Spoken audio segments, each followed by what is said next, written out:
What we have here is push-up altitude drop. Essentially what we're going to be doing is free falling forward and catching ourselves in a push-up position. So I'm going to rep out a couple and then we're going to talk about it.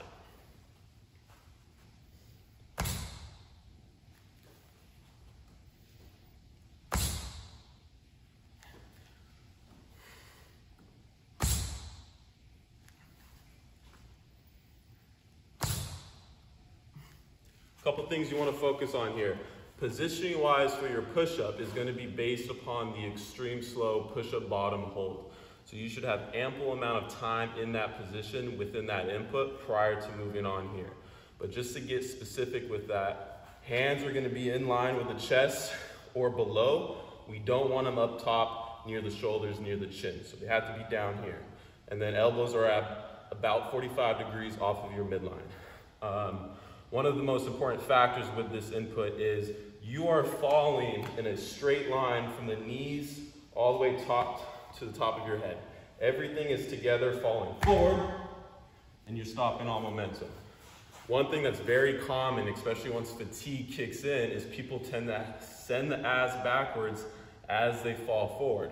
We don't want to see this. So just to give you an example of what we don't want to see, people fall forward, and then they send the ass backwards or up in the air.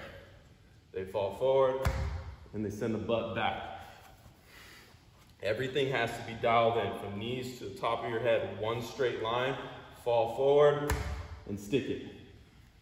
The second, or one of the other most important factors with this move, is the depth of which you catch yourself in a push-up position doesn't necessarily matter. Granted, we are trying to catch ourselves with our nose as close to the ground as possible. That's going to put the chest and the shoulders in a very lengthened state, and it's going to put a lot of force on that general area. That is very challenging to do, but it's a very nice way to progress with this input.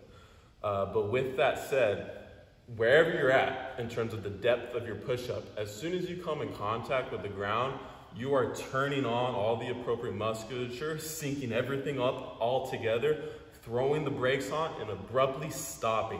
Absorb all that force and stop all your momentum as quickly as you can. So something we don't want to see is a continuous descent or decline before you stop momentum. So to give you an example, you're in your elevated surface, up top, free falling forward, come in contact with the ground, but then continuously descend before you hit the brakes.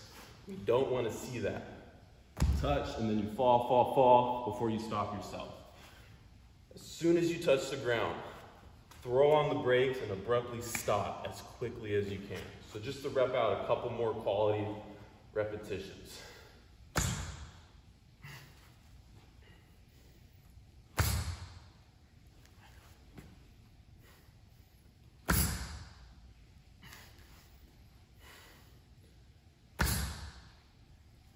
This is the push-up altitude drop.